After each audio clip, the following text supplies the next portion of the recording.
হারামি আমার হাতে থুথু ফেলো রে।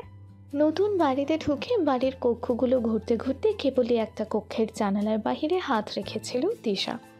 অমনি ওপর থেকে কেউ থুতু ফেলল। কি এক বিদঘুটে ঘটনা! মেয়েটার গা গুলি উঠল মুহূর্তেই। তিশার বাবা রাজীব সাহেব একজন ব্যাংক কর্মকর্তা। কয়েকদিন আগেই চট্টগ্রাম থেকে বদলি হয়েছেন ঢাকায়। মাঝখানে একদিন সময় করে তিনি একাই বাড়ি জমিয়েছিলেন এখানে। এই 3টি শোবার কক্ষ, একটি বসার কক্ষ, একটি খাবার কক্ষ এবং রান্নাঘর, ওয়াশরুম সহ এই ফ্ল্যাটটা ভাড়া নিয়ে গিয়েছিলেন তখনই। সব কিছু গুছিয়ে আজ আবারও পরিবার অর্থাৎ 2 মেয়ে তিশা, রিশা এবং স্ত্রীকে সাথে নিয়ে উঠেছিলেন এই বাড়িতে। তিশা সব কক্ষ ঘুরে ঘুরে এই কক্ষটায় বরাদ্দ করেছিল নিজের জন্য। কি সুন্দর একটা জানালা রয়েছে কক্ষের দিকে। জানালাটা থেকে বেশ সুন্দর আলো এসেও কক্ষটা আলোকিত করে।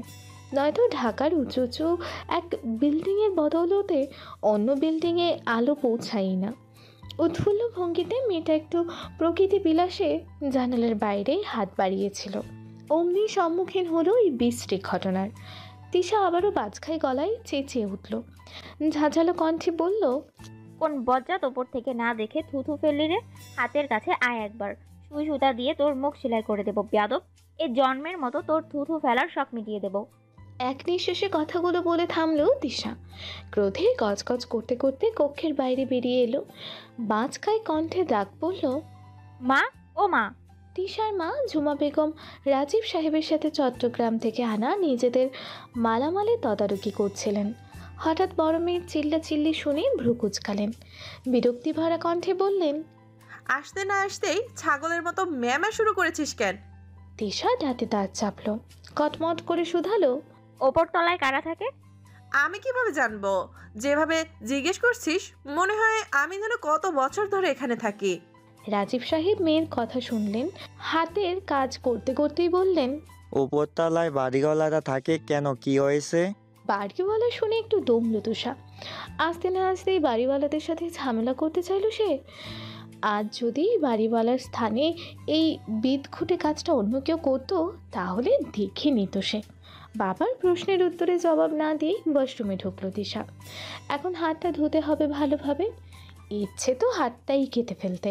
ওয়াশরুমে হাত ধোয়ার মধ্যেই ঝুমা বেগম ডাক দিলেন মেয়েকে। কিছুটা চড়া কণ্ঠে বললেন, কি রে তিশা, হলো তোর? ঘর গোছাতে হবে তো, কত কাজ। আসছি মা। সময় প্রবাহমান, সে বয়ে চলে নিজের মতো। এ বাড়িতে তিশারা এসেছে বেশ কিছুদিন কেটে গেছে। নতুন বাসা গোছানো, 2 বোনের স্কুল কলেজে ভর্তিতে কোথা থেকে যে সময় চলে গেছে তা টের পাওয়া যায়নি। এর মধ্যে বাড়িওয়ালাদের সাথে বেশ ভালোই সম্পর্ক গড়ে উঠেছে তিশাদের। বিশেষ করে বাড়িওয়ালার মেয়ে সামিরার সাথে তিশার বেশ ভালো একটা বন্ধুত্ব তৈরি হয়েছে। দুজন এক ক্লাসে একই বিষয়ে অনার্স প্রথম বর্ষে পড়ে কিনা তাই অল্পতেই তাদের মধ্যেও বেশ ভাব জমে উঠেছে। শুনেছে বাড়িওয়ালার নাকি একটা ছেলেও আছে, পড়াশোনা শেষ করে বাবার ব্যবসা সামলাচ্ছে। অবশ্য তাকে বাড়িওয়ালার ছেলে না, বাড়িওয়ালাই বলা চলে। ওনার কথাই নাকি এই বিল্ডিংয়ে সব হয়। তিশা এখনও অবধি ছেলেটার দর্শন না পেলেও ততটুকু শুনেছে, তাতে জেনেছে ছেলেটার নাম সায়ান। যথেষ্ট রাগী, বদমেজাজি ধাঁচের। বিল্ডিংয়ে কম বেশি সবাই ভয় পায় তাকে। অবশ্য ছেলেটার ওই রাগী বদমেজাজি গুণের কারণেই এই বিল্ডিংয়ে নিয়ম শৃঙ্খলা এখনও বেশ ভালো। কথাগুলো ভাবতে ভাবতেই তিশা সিঁড়ি বেয়ে দাঁড়ালো বাড়িওয়ালার ফ্ল্যাটের দরজার সম্মুখে। একবার কলিং বেল বাজাতেই দরজাটা খুলে দিল এক মধ্যবয়স্কা নারী। হেসে তিশার পানে তাকিয়ে বললেন, আরে তিশা যে, ভেতরে এসো। তিশা সৌজন্যমূলক হাসলো। ভেতরে ঢুকতে ঢুকতে বলল, সামিরা কোথায় আন্টি? বাড়িওয়ালা মহিলা অর্থাৎ রাবিয়া বেগম মিষ্টি হাসলেন। দরজাটা আবারও এঁটে দিয়ে বললেন, ওর রুমে আছে, যাও। রাবিয়া বেগম চোখের ইশারায় দেখিয়ে দিলেন সামিরার কক্ষ। তিশার সাথে সামিরার ভালো সম্পর্ক থাকলেও মেয়েটার কক্ষে এখনও যাওয়া হয়নি তিশার। বেশিরভাগ সময় তারা একসাথে তিশাদের বাসায় বা ছাদেই সময় কাটিয়েছে। তিশা রাবিয়া বেগমের দেখানো কক্ষে গেল। হাত দিয়ে কক্ষের চাপানো দরজাটা খুলতেই চমকে উঠল, চোখ দুটো বড় বড় হয়ে গেল তার। কক্ষের ভিতরে একজন পুরুষ অর্ধনগ্ন অবস্থায় দাঁড়িয়ে, শুধুমাত্র কোমরে নাভির নিচ অব্দি একটা শুভ্র রাঙা টাওয়াল জড়ানো। ফর্সা বক্ষ পুরুষালী কালো লোমে আবৃত। পেটানো শরীরের পেটের দিকটায় ভাঁজ পড়েছে কয়েকটা। তিশা বিস্মিত দৃষ্টিতে তাকালো পুরুষটির মুখের পানে। অসম্ভব মায়া যেন লেপ্টে রয়েছে তার মুখশ্রী জুড়ে। গাল জড়ানো কালো চাপদারি। তিশা আর দেখতে পারল না, হৃদয়টার অবস্থা নাজুক হয়ে পড়েছে। কেমন ধুকধুক করছে তার হৃদয় থেকে। হুট করেই মেয়েটা চিৎকার করে উঠল, কণ্ঠে ধ্বনি তুলল। তিশার চিৎকার শুনল তার সম্মুখে দাঁড়ানো পুরুষটি, তবে খুব একটা পাত্তা দিল না সেদিকে। বরং নির্বিকার ভঙ্গিতে বিছানার ওপর থেকে একটা শার্ট তুলে সে গায়ে জড়ালো। তবে তিশার চিৎকারে পাশের রুম থেকে তড়িঘড়ি করে ছুটে এলো সামিরা। তিশাকে কিছু জিজ্ঞেস করার আগেই চোখ পড়ল তার ভাইয়ের দিকে। ভ্রু কুঁচকে এলো সামিরার। কপট রাগ দেখিয়ে বলল, ভাইয়া, তোর কি লজ্জা শরম বলে কিছু নেই? বাড়ির মতো কোমরে টাওয়াল পেঁচিয়ে ঘুরছিস কেন? সায়ান তাকালো বোনের পানে, শান্ত কণ্ঠে বলল, বাড়ির মধ্যে না, আমার নিজের ব্যক্তিগত রুমেই ঘুরছি। তিশা এবার আরো ভালোভাবে তাকালো সায়ানের পানে। বাহ, বেশ সুদর্শন তো। ছোটখাটো একটা ক্রাশ খেয়ে বসলো মেয়েটা। সামিরা কুনুই দিয়ে খোঁচা মারলো তিশাকে। ভ্রুকুচকে শুধালো, এই দিশা, তুই এখানে কি করছিস রে? ধ্যান ভাঙলো তিশার। আমতা করে বলল, আমি তো তোর কাছে এসেছিলাম। আন্টি বলল তুই রুমে। তোর রুমে আসতেই দেখি। সায়ানের পানে এক নজর তাকিয়ে থেমে গেল তিশা। সামিরা বুঝে নিল যা বোঝার। তপ্ত নিঃশ্বাস ফেলে বলল, আরে, এটা আমার রুম না, এটা ভাইয়ের রুম। আমার রুম পাশেটা। তুই ভুল রুমে চলে এসেছিস। চল আমার রুমে চল। কথাটা শেষ করে সামিরা তিশাকে টেনে নিয়ে গেল নিজের রুমে। তিশা আশপাশটা দেখতে দেখতে হঠাৎই তার স্মরণে এলো প্রথম দিনের কথা। কেউ একজন থুতু ফেলেছিল তার হাতে। তিশা উঠে গিয়ে জানালা থেকে নিচে নিজের রুমের দিকে তাকালো। আবিষ্কার করলো সায়ানের রুমের ঠিক নিচে তিশার রুমটা। তার মানে এই ছেলেটাই সেদিন থুতু ফেলেছিল। মুহূর্তেই তিশার ক্রাশ উড়ে গেল। হৃদয়ে ভালোবাসার অনুভূতি জাগার বদলে জাগলো ক্রোধ। দিনের বদল ঘটল। রাতের আধারকে বিদায় জানিয়ে দেখা দিল সুন্দর এক সকাল। তিশা আর সামিরা সকাল সকাল তৈরি হয়ে কলেজের উদ্দেশ্যে বেরিয়ে এলো বাসা থেকে। প্রথম ক্লাস বিধায় সামিরা বেশ সেজেগুজেই বের হয়েছে। তিশা প্রথমে সাদামাটাভাবে বের হলেও সামিরা তাকে জোর জবরদস্তি করে হালকা পাতলা সাজিয়ে দিয়েছে, আবার ঠোঁটে লিপস্টিকও দিয়ে দিয়েছে। সামিরা আর তিশা বাড়ির গেট থেকে বের হতেই দেখলো সায়ান দাঁড়িয়ে আছে গেটের সম্মুখে। দুই রমণীর বিস্তর সাজগোজ দেখে ভ্রু কুচকাল ছেলেটা। চোখ ছোট ছোট করে বলল, কি রে, এমন রংচং মেখে সংসেজে কোথায় যাচ্ছিস তোরা? সামিরা ভেঙচি কাটলো, ঠোঁট বাঁকিয়ে বলল, কলেজে। কলেজে পড়তে যাচ্ছিস নাকি ছেলেদের দেখাতে যাচ্ছিস, কোনটা? সামিরা খুব একটা পাত্তা দিল না সায়ানের কথায়। তারা দিয়ে বলল, চল তো ভাইয়া, আমাদের দেরি হয়ে যাচ্ছে। সায়ান এক নজর তাকালো তিশার পানে, শান্ত কণ্ঠে বলল, গাড়িতে উঠ, আমি পৌঁছে দিচ্ছি। সামিরা অবাক হলো বেজায়। অবাক সুরেই বলল, সূর্য আজ কোন দিক দিয়ে উঠেছে? কথাটুকু বলে থামলো সামিরা।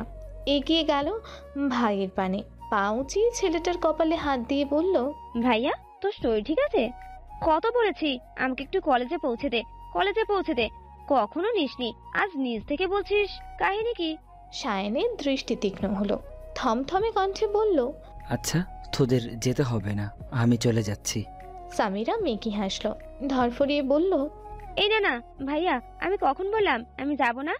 এই তৃষা, চল চল ভাইয়া, গাড়িতে গিয়ে বসি। কথাটা বলেই সামিরা তিশার হাত ধরে হন্তদন্ত হয়ে গাড়িতে ওঠার চেষ্টা করলো। তখনই তাদের থামিয়ে দিল সায়ান। কিছুটা গম্ভীর কণ্ঠে বলল, কোথায় যাচ্ছিস? কেন গাড়িতে? সায়ান পকেট থেকে টিস্যু পেপার বের করে এগিয়ে দিল সামিরা এবং তিশার পানে। থমথমে কণ্ঠে বলল, ওই মুখে চোখে যা দিয়েছিস মুছে তারপর গাড়িতে উঠবি। সামিরা সরু দৃষ্টিতে তাকালো সায়ানের পানে, কটমট করে বলল, তাহলে আমরা উঠবো না, তোর গাড়িতে রিক্সা করেই চলে যাব। তাহলে তোদের আর আজ কলেজে যাওয়াও লাগবে না। সামিরা ভালোভাবেই চেনে ভাইকে। সে জানে সায়ান এক কথার মানুষ। যখন বলেছে এইসব না মুছলে আজ কলেজে যেতে দিবে না, তখন দিবে না। উল্টো ঘাড় ধরে ঘরে নিয়ে গিয়ে তুল কালাম বাঁধাবে। বিরস মুখে সামিরা ভাইয়ের হাত থেকে টিস্যু নিল, মুছল নিজের মুখ, কিন্তু তিশা নিল না টিস্যু। সে শুধু দাঁড়িয়ে দাঁড়িয়ে দেখছে ভাই বোনের কর্মকাণ্ড।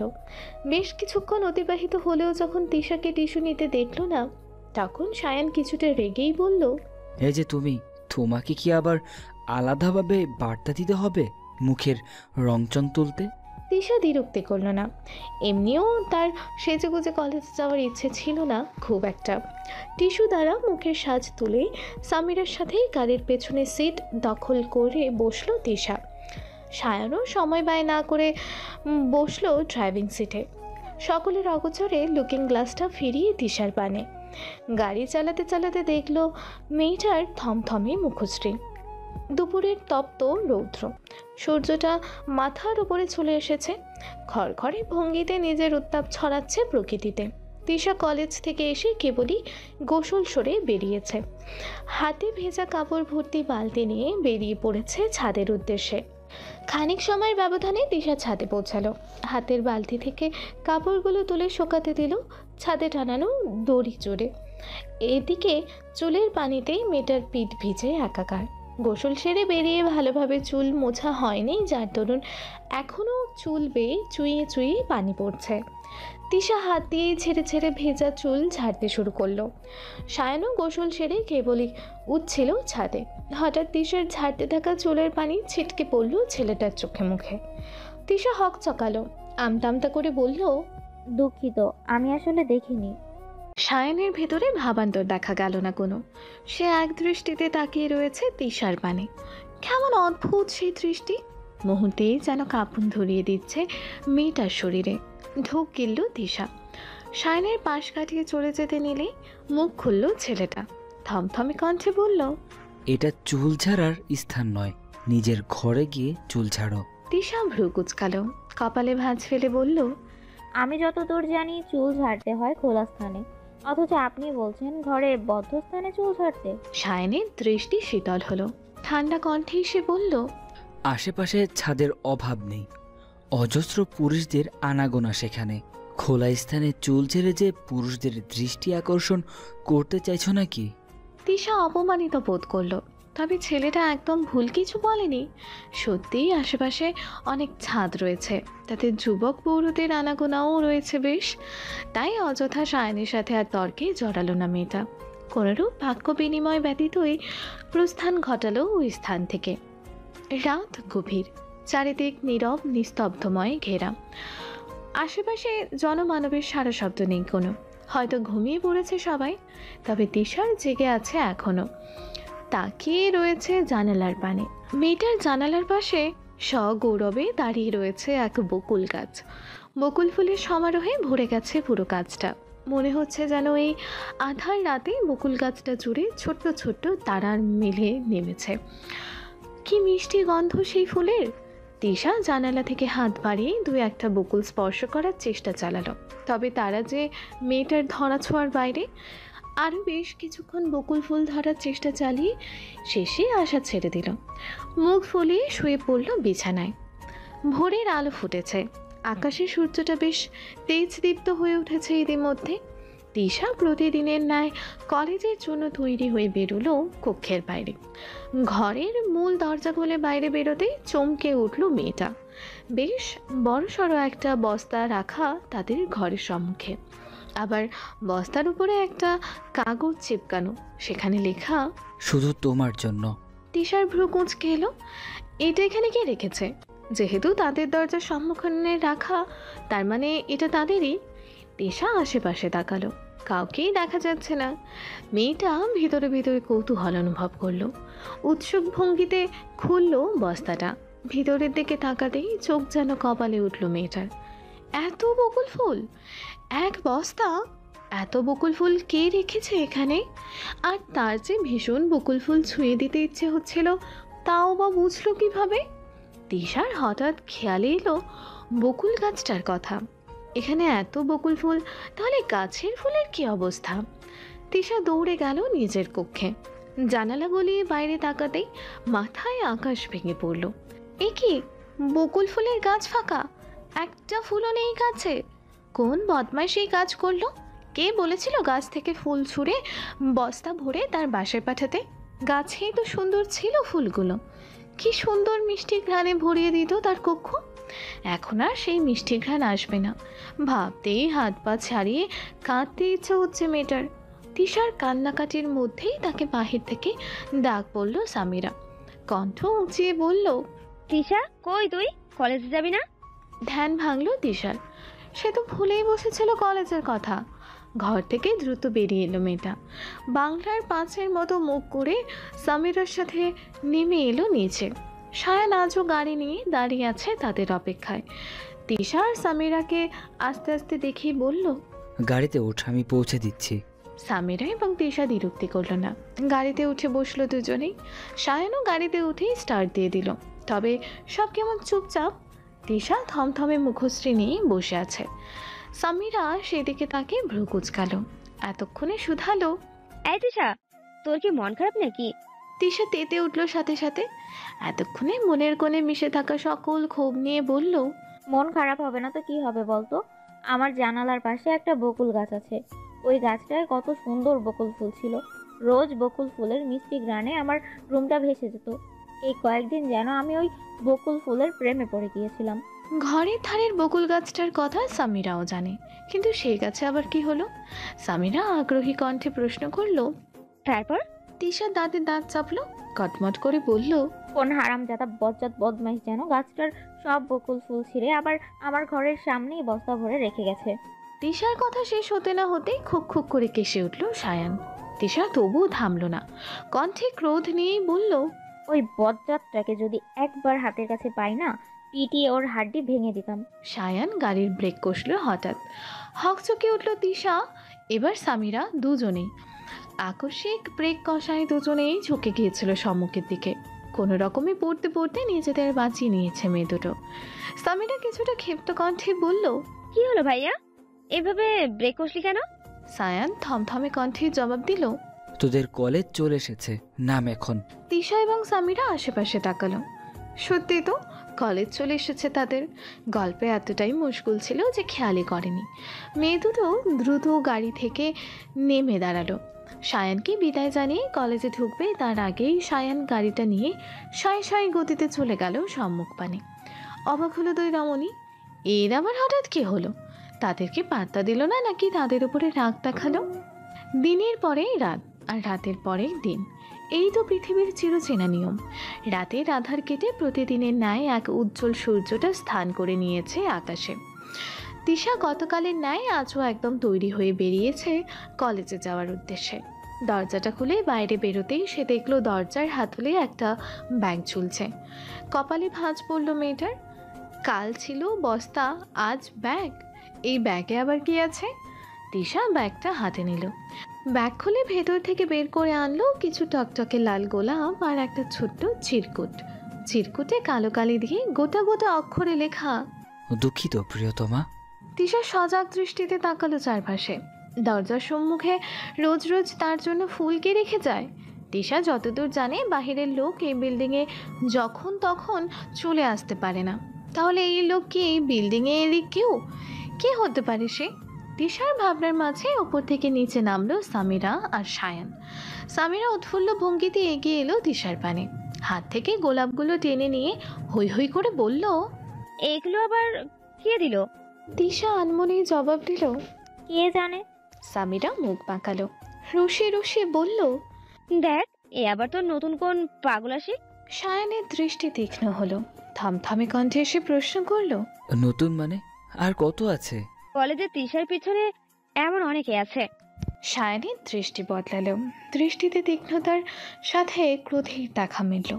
গটগট করে সে নেমে গেল সিঁড়ি বেয়ে।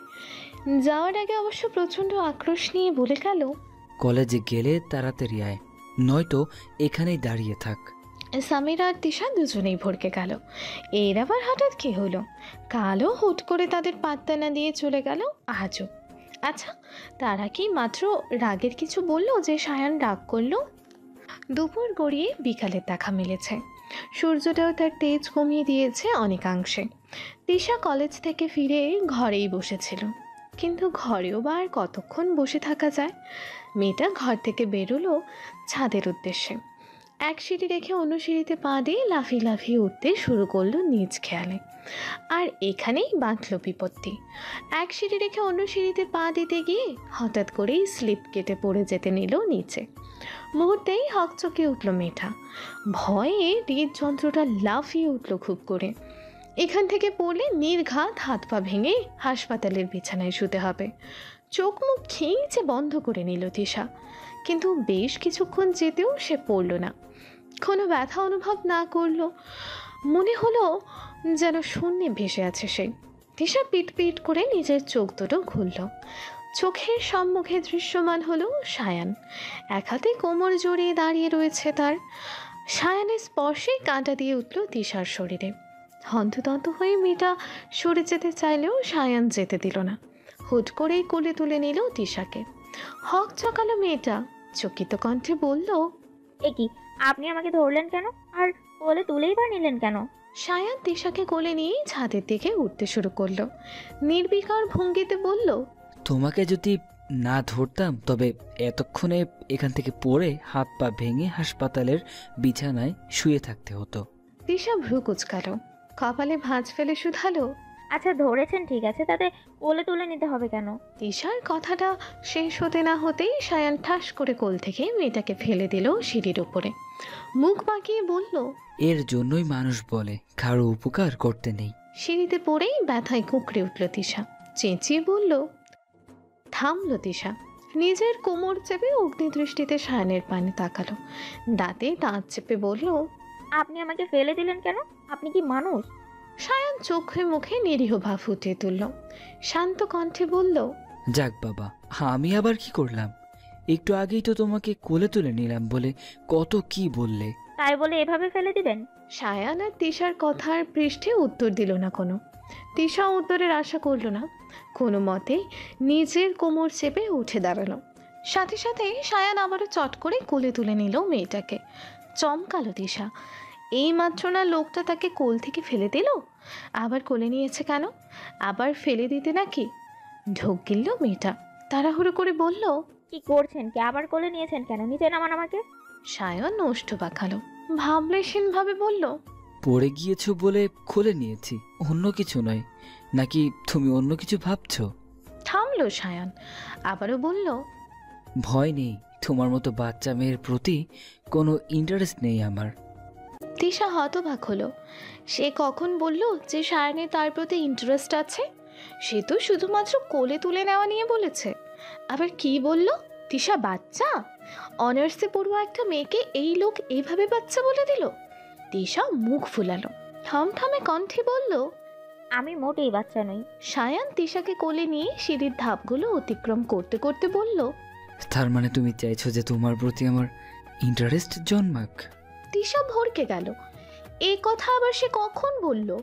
ভ্রু কুচকালো মেয়েটা, মুখ বাঁকিয়ে বলল, মোটেই না। আপনি আমাকে নিচে নামিয়ে দিন। সায়ান কোল থেকে নামালো না মেয়েটাকে। কোলে তুলেই নিয়ে গেল সোজা ছাদে। ছাদের এক কোণে পাতা কাঠের তৈরি একটা বেঞ্চে বসিয়ে তিশার পায়ের কাছে বসে পড়ল সে। মেয়েটার পায়ের দিকে হাত বাড়িয়ে বলল, কোথায় ব্যথা পেয়েছো দেখি? তিশা হকচকালো। দ্রুত নিজের পা সরিয়ে নিল সায়ানের নিকট থেকে। সায়ানের দৃষ্টি তীক্ষ্ণ হলো। হঠাৎ খেয়ালে এলো তিশা পড়ে গিয়ে তো কোমর চেপে দাঁড়িয়েছিল, অর্থাৎ মেয়েটা কোমরে ব্যথা পেয়েছে। সায়ান হুট করেই তিশার কোমরে পানে হাত বাড়ালো। স্বাভাবিক কণ্ঠে বলল, এখানে ব্যথা পেয়েছো? তিশা লাফিয়ে উঠল, চোখ মুখ কুচকে বলল, এটা কি ধরনের অসভ্যতামি? আপনি আমার কোমরে হাত দিচ্ছেন কেন? সায়ানও উঠে দাঁড়ালো। তীব্র অধিকার বোধ নিয়ে হাত বাড়িয়ে এবার পুরোপুরিভাবে ধরল তিশার পাতলা সুঢৌল কোমরখানা। কোমরে আলতোভাবে আবারও চাপ দিয়ে বলল, চেক করে দেখছি ব্যথাটা ঠিক কোথায় পেয়েছো। তিশা শিউরে উঠল। সায়ানের স্পর্শে যেন বিদ্যুৎ খেলে গেল সর্বাঙ্গ জুড়ে। এই প্রথম কোনো পুরুষ তাকে এতটা গাঢ়ভাবে ছুঁয়ে দিল। তিশা নিজেকে ছাড়ানোর জন্য উঠে পড়ে লাগলো। নাক মুখ কুচকে বলল, কি করছেন কি? ছাড়ুন আমাকে। আমি তো আপনাকে অনেক ভালো ভেবেছিলাম, আর আপনি মেয়েদের সাথে ছি। আমি সবাইকে বলে দেব। সায়ান আরো শক্ত করে চেপে ধরল তিশার কোমরখানা। নিজের পানে মেয়েটার দেহটা একটু টেনে নিয়ে বলল, কেউ বিশ্বাস করবে না তোমার কথা, সবাই বেশ ভালোভাবেই জানে সায়ান কোনো মেয়ের দিকে তাকায় না। আর তো কোমরে হাত। তিশা কটমট করে তাকালো সায়ানের পানে। কিছু বলবে তার আগেই কারো পায়ের শব্দ কর্ণে এসে পৌঁছালো তাদের। হয়তো ছাদে অন্য কারো আগমন ঘটেছে। সায়ান ঝটপট মেয়েটার কোমর ছেড়ে দিয়ে গিয়ে দাঁড়ালো ছাদের অন্য প্রান্তে। তখনই সামিরা ছাদের দরজা গলিয়ে ঢুকলো ছাদে। তিশার পানে তাকিয়ে বলল, তুই এখানে আর আমি তোকে সারা বাড়ি খুঁজে মরছি। তিশা সামিরার কথার উত্তর দিল না কোনো। সে তো এখন সায়ানের কার্যকলাপ দেখতে ব্যস্ত। এই মাত্রই কি অসভ্যতাম করলো তার সাথে, আর এখন যেন ভাজা মাছটা উল্টে খেতে জানে না। কি সুন্দর ছাদের অন্য প্রান্তে গিয়ে দাঁড়িয়ে রয়েছে, যেন ছাদে সে ব্যতীত অন্য কারো অস্তিত্বই নেই। তিশার ভাবনার মধ্যেই তাকে মৃদু ধাক্কা দিল সামিরা। ভ্রু বাঁকিয়ে বলল, এই দিশা, এত কি ভাবছিস? তিশার ধ্যান ভাঙলো। দাঁতে দাঁত চেপে সে উত্তর দিল, কিছু না। নতুন ভোর, নতুন দিন। প্রতিদিনের ন্যায় তিশা আর সামিরা দুই বান্ধবী মিলে নেমে পড়েছে কলেজে যাওয়ার উদ্দেশ্যে। তবে আজকে তিশার সাজটা একটু ভিন্ন। ফর্সা শরীরে হালকা মোহনীয় গোলাপি রঙের একখানা 3 পিস জড়িয়েছে মেয়েটা। তার সাথে ওষ্ঠে জড়িয়েছে হালকা গোলাপি বর্ণের লিপস্টিক। কানে ঝুমকার স্থান দিয়েছে। ঘন কালো চুলগুলো ছেড়ে রেখেছে পিঠ জুড়ে। সায়ান দাঁড়িয়েছিল গেটের সামনেই। তবে তিশাকে আজ এই রূপে দেখে মুহূর্তেই থমকে গেল বেচারা। বুকের মধ্যে কেমন ধুকপুক ধুকপুক ধ্বনি তুলেছে। চোখ সরাতে ইচ্ছে হচ্ছে না মেয়েটার উপর থেকে। এমন ভয়ঙ্কর রূপে তার সম্মুখে কে আসতে বলেছে এই মেয়েকে? সায়ান নিজের অজান্তেই বুকে হাত দিল। তবে তিশা খুব একটা নজর দিল না ছেলেটার পানে। সে নিজের ভাবেই গাড়ির পানে এগিয়ে গেল। গাড়ির দরজাটা খুলে ভেতরে ঢুকবে ঠিক তখন মুখ খুলল সায়ান। গম্ভীর কণ্ঠে বলল, 1 মিনিট। থমকে দাঁড়ালো সামিরা এবং তিশা দুজনই। সামিরা কিছুটা বিরক্তি নিয়েই তাকালো ভাইয়ের পানে। কপাল কুঁচকে বলল, কি হয়েছে?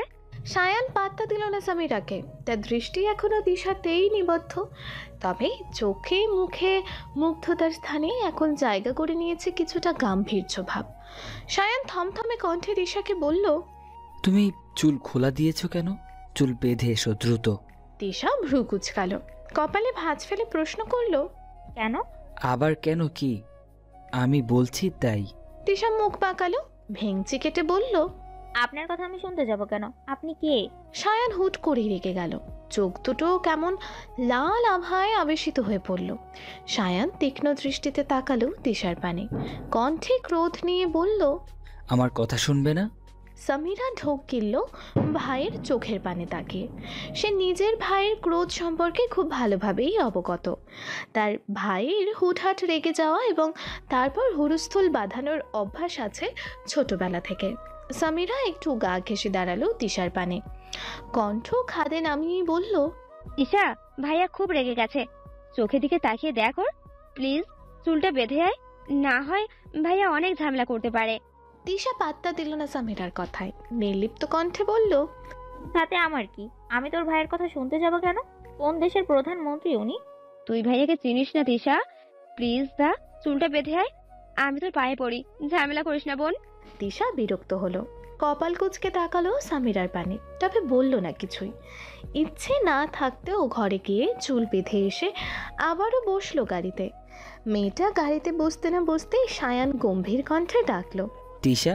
তিশা কণ্ঠে এক রাশ বিরক্তি নিয়ে উত্তর দিল, আবার কি হয়েছে? কানের ঝুমকা খোলো। সায়ানের কণ্ঠে স্পষ্ট আদেশ। মেজাজ বিগড়ে গেল তিশার। এই লোকটা ওকে কি ভেবেছে? এ যা বলবে ওকে তাই শুনতে হবে নাকি? তিশা দাঁতে দাঁত চাপলো। সায়ানের আদেশকে উপেক্ষা করেই বলল, চুল বেঁধেছি, এখন কি আপনার কথায় কানের ঝুমকাও খুলবো নাকি? আশ্চর্য। সায়ান তিশাকে কিচ্ছু বলল না। তবে সামিরার পানে অগ্নি দৃষ্টি নিক্ষেপ করতে সময় নিল না। দাঁতে দাঁত চেপে মেয়েটাকে বলল, তোর বান্ধবীর কানের ঝুমকা খুলে দে। সামিরা ভীত হলো। এদের দুইজনের কার্যক্রম যে ধারায় চলছে তাতে তিশার কানের দুল না খুলে দিলে নির্ঘাত একটা ঝামেলা বাঁধবে। সামিরা দেরি করল না।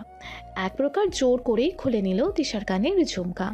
সায়ান ওষ্ঠ প্রসারিত করলো, অতঃপর একখানা শুভ্র রঙা টিস্যু এগিয়ে দিল সামিরার পানে। আদেশের সুরে বলল, তোর বান্ধবীর মুখটা মুছে দে। সামিরা হাত বাড়িয়ে নিল টিস্যুটা। তিশার মুখ মুছতে যাবে তখনই তেতে উঠল মেয়েটা। ঝাঁঝালো কণ্ঠে বলল, সাবধান, আমার কাছে আসলেও তোর খবর আছে বলে দিলাম সামিরা। সামিরা অসহায় দৃষ্টিতে তাকালো ভাইয়ের পানে।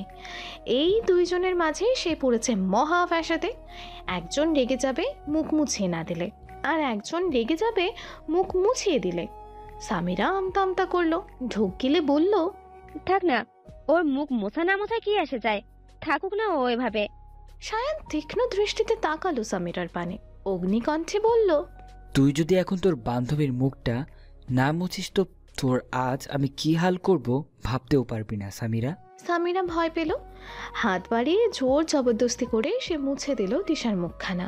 ঠিক যতটা সুশ্রী হয়ে তিশা এসেছিল এখন ঠিক ততটাই বিশ্রী লাগছে তাকে।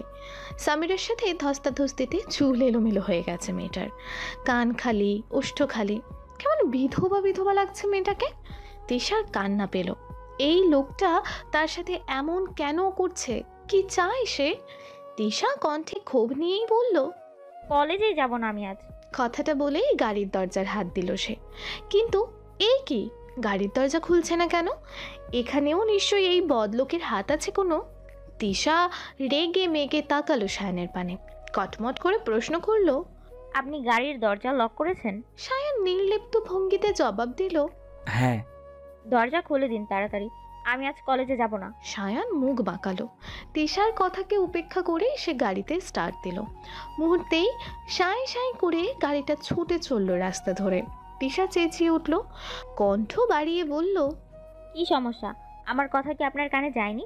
বললাম তো আমি কলেজে যাব না, তারপর আপনি গাড়ি কেন স্টার্ট করলেন? সায়ান হাসলো, গাড়ি চালাতে চালাতে বলল, তুমি না যেতে চাইলেও আমি তোমার গন্তব্যে তোমাকে অবশ্যই পৌঁছে দিব। বেলা গড়িয়েছে কিছুটা। দিনের উজ্জ্বল সূর্যটাও ইতিমধ্যেই ঘুরতে ঘুরতে মাথার উপরে চলে এসেছে। তিশা এবং সামিরার ক্লাস শেষ হলো মাত্রই।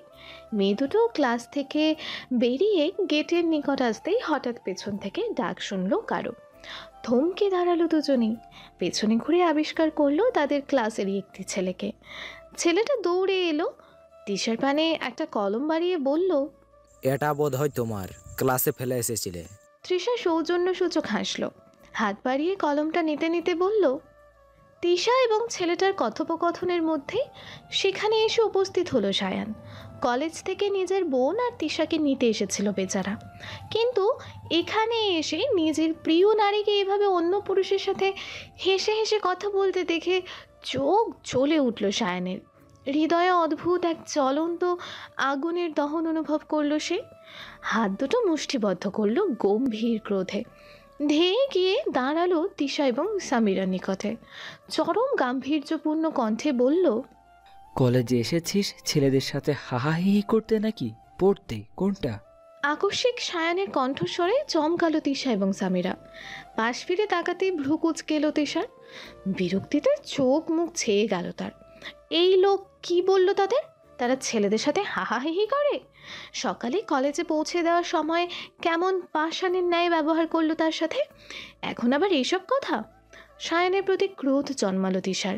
দাঁতে দাঁত চাপলো সে, কটমট করে বলল, মুখ সামলে কথা বলবেন আপনি। এইটুকু বলতেই থামতে হলো তাকে। সায়ান খুব একটা পাত্তা দিল না তিশার কথায়, বরং তিশার কথার মাঝেই তাকে থামিয়ে দিল। সামিরাকে উদ্দেশ্য করে বলল, নিতে এসেছিলাম তোদের, যেতে চাইলে আয়, নয়তো এখানে দাঁড়িয়ে ছেলেদের সাথে হাহাহিহি কর। কথাটা বলে আর কাউকে কিছু বলার সুযোগ দিল না সায়ান। গদগদ করে কলেজ থেকে বেরিয়ে গেল সে। গাড়িতে উঠে গাড়ি স্টার্ট দিল সাথে সাথে। তিশা আর সামিরাও হন্তদন্ত হয়ে ছুটে এসেছিল সায়ানের পিছু পিছু। এমনি এই দুপুরে গাড়ি পাওয়া মুশকিল, তার উপরে যদি সায়ানও চলে যায় তখন বাড়ি ফেরা নিয়ে বিপদে পড়তে হবে তাদের। গেটের বাইরে এসে সায়ানকে গাড়ি স্টার্ট দিতে দেখে আর কথা বাড়ালো না, চুপচাপ উঠে বসলো গাড়িতে। সায়ানও আর কিছু বলল না, একবার তিশার পানে অগ্নি দৃষ্টিতে তাকিয়ে গাড়ি চালানো শুরু করলো। সময় লাগলো একটু, তবে স্বাভাবিকের তুলনায় আজ একটু কম সময়েই বাড়ি ফিরল তিশারা। অবশ্য সায়ান যে গতিতে গাড়ি চালিয়েছিল তাতে আরও আগে আসা উচিত ছিল। বাড়ির সম্মুখে আসতেই গাড়ি থেকে নেমে দাঁড়ালো সামিরা এবং তিশা। সামিরা আগে আগে বাড়িতে ঢুকলেও তিশা কিছুটা ধীর গতিতেই বাড়িতে ঢুকেছিল, আর ঠিক এই সুযোগটাই কাজে লাগালো সায়ান। হুট করেই পেছন থেকে হাত টেনে ধরল তিশার। মেয়েটা থমকে দাঁড়ালো, হকচকিয়ে উঠে তাকালো পাশে, বিরক্তি নিয়ে প্রশ্ন করলো, সমস্যা কি? এভাবে হাত ধরেছেন কেন? সায়ান নির্লিপ্ত ভঙ্গিতে উত্তর দিল, রাত 9টার দিকে ছাদে এসো, অন্য পুরুষদের সাথে তোমার দাঁত কেলানো বের করব আমি। তৃষা ভ্রু কুচকালো, কপালে ভাঁজ ফেলে বলল, মানে? রাতে ছাদে এসো, তখনই বুঝিয়ে দিব। তিশা দাঁতে দাঁত চাপলো। এই পুরুষ তাকে কি ভেবেছে? তার কেনা গোলাম নাকি? যখন যা বলবে তাই শুনতে হবে? সকালে জোর খাটিয়ে তার সাজ নষ্ট করলো, এখন আবার আদেশ দিচ্ছে? তিশা ফুঁসে উঠল, শক্ত কণ্ঠে বলল, আমি আসবো না। সায়ান শীতল দৃষ্টিতে তাকালো তিশার পানে, শান্ত অথচ গম্ভীর কণ্ঠে বলল, আমার কথার অবাধ্য হলে আমি ঠিক কি করতে পারি তুমি ভাবতেও পারবে না। কণ্ঠে তোলা বাক্যের পরিসমাপ্তি ঘটিয়েই হাত ছেড়ে দিল তিশার। সময় ব্যয় না করে হন হন করে চলে গেল বাড়ির ভেতরের দিকে। দিনের আলোকে বিদায় জানিয়ে প্রকৃতিতে স্থান করে নিয়েছে রাতের আধার। উজ্জ্বল শহরের বুকটা এই মুহূর্তে সেজে উঠেছে কৃত্রিম সোডিয়ামের আলোর ঝলকানিতে। তিশা বসে রয়েছে নিজ কক্ষের বিছানায়, বারবার তাকাচ্ছে দেয়ালে ঝুলানো ঘড়িটার পানে। ঘড়ির কাঁটাটা বেশ স্বাচ্ছন্দ্যেই তাকে জানান দিচ্ছে 9টা বেজে 5 মিনিট, অথচ সায়ান তাকে ছাদে যেতে বলেছিল ঠিক রাত 9টায়। তিশা কেমন দ্বিধাদ্বন্দ্বে ভুগছে বিষয়টা নিয়ে।